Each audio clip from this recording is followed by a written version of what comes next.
மாநில நிர்வாகக்குழு உறுப்பினர். இந்த காட்சி பாருங்க. இந்த காட்சி காலையில் பார்த்தங்க. நான் காலையில் பேரணாம்பட்டு இயக்க வேலைக்காக போனேன். 2 மாட்டு தலையை வச்சிருக்காங்க. பேரணாம்பட்டுக்குள்ள ஊருக்குள்ள என்ட்ரு ஆகணும்னு இடதுபுறம் ஒரு கடை, வலதுபுறம் ஒரு கடை. அங்க மொத்தம் ஒரு 4 கடை இருக்குங்க. மாட்டிறைச்சி வியாபாரம் பண்ண கூட கடை. அங்க எப்படின்னு சொன்னா அந்த தொழில் போட்டி இருக்குல்ல. என் கடையில பார் பசுமாடு விற்கிறேன், என் கடையில பார் நாட்டு பசு விற்கிறேன், என் கடையில பார் கன்றுக்குட்டி வியாபாரம் பண்றேன். அந்த வியாபாரம் பண்ணக்கூடிய அறுத்த பசுவை அந்த தலையை வெட்டி ரோட்ல ஒரு டேபிள் போட்டு வச்சிருக்காங்க. கொம்போடு இருக்கு. இதெல்லாம் சுகாதாரத்துக்கு உட்பட்டு வராதா? நகராட்சி இதுக்கு நடவடிக்கை எடுக்காதா? மாவட்ட நிர்வாகம் கண்டும் காணாம இருக்காங்களா? மக்கள் கேட்கறாங்க. அந்த பகுதியில் போற தினசரி ஆயிரக்கணக்கான மக்கள் பயணிக்கிறாங்க. மாமிச விரும்பி உண்றவங்க அதை சகிச்சுக்கிட்டு போலாம்.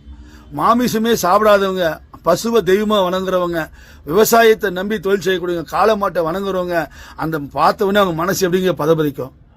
33 கோடி தேவர்கள் குடிகொண்டிருக்கான்றான் பசுவில். அந்த பசுமாட்டை வெட்டி உணவுக்காக இங்கே சாப்பிட்றாங்க. அது உங்களுடைய உணவு பழக்கம், அது உங்க தட்டு உங்க உணவு. நான் ஏதாவது சொன்னா இந்து மணிக்காரன் மத வெறுப்புல பேசுறான், இந்து மணிக்காரன் வெறுப்புணர்வு தோன்றான்னு சொல்லுவான்.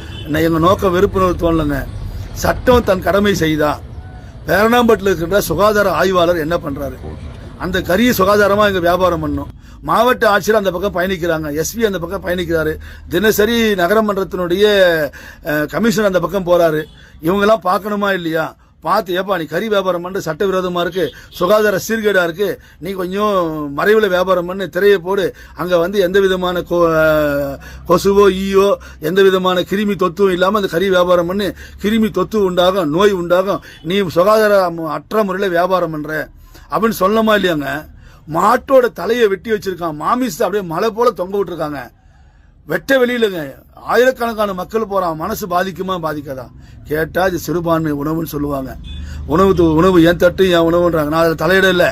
உங்க உணவு உங்க தட்டு, நீங்க சாப்பிடுங்க. எந்த ஒரு எங்கெல்லாம் சிறுபான்மை அடர்த்தியா வசிக்கிறானோ அங்கெல்லாம் சட்டம் இது போலதான் காலில் போட்டு மிதிக்கப்படும். எங்கெல்லாம் சிறுபான்மை மக்கள் பெரும் கூட்டமாக வசிக்கிறானோ அங்கு காவல்துறையோ அங்க சுகாதாரத்துறையோ அங்க மாவட்ட ஆட்சியரோ தான் கடமையை செய்ய முடியாதுன்றதுக்கான உதாரணம் இதாங்க. இந்த உதாரணம் இதான். இந்த காட்சி தான் உதாரணம். என்னங்க ஒரு என்ன வார்த்தை சொல்றதுங்க? சரி, நீங்க உணவு உங்களுடைய கறி மக்கள் விரும்பி சாப்பிட்றான்.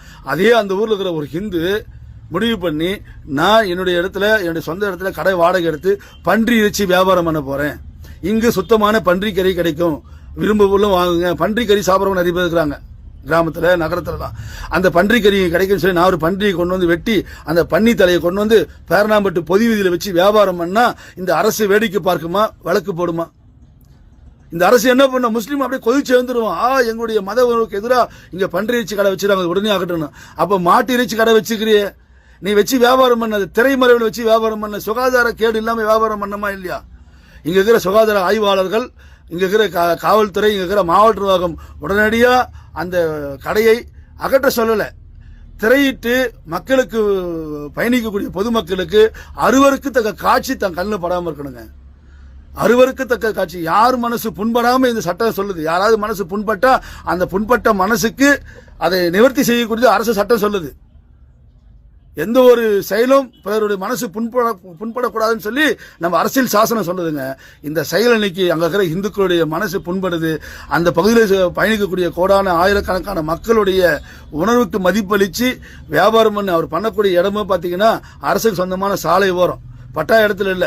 என்ன ஒரு பாருங்க, சிறுபான்மைன்னு சொன்னா என்ன வேலை ஒன்னா செய்யலாமா? கேட்க யாருமே இல்லையே, சட்டம் கிடையாதா? உடனடியாக அந்த கறி கடைக்கு போய் ஒரு திரையிட்டு அவர் கறியை வியாபாரம் பண்ண சொல்லுங்க. மாட்டு தலையை பொது வீதியில் வைக்க கூடாது. அப்படி வச்சா அதே ஒரு நிச்சயம் கட்டாயம் ஒரு நாள் இல்லை ஒரு நாள் பன்றி இறைச்சி கடையை அங்கே திறக்கப்படும். நன்றி, வணக்கம்.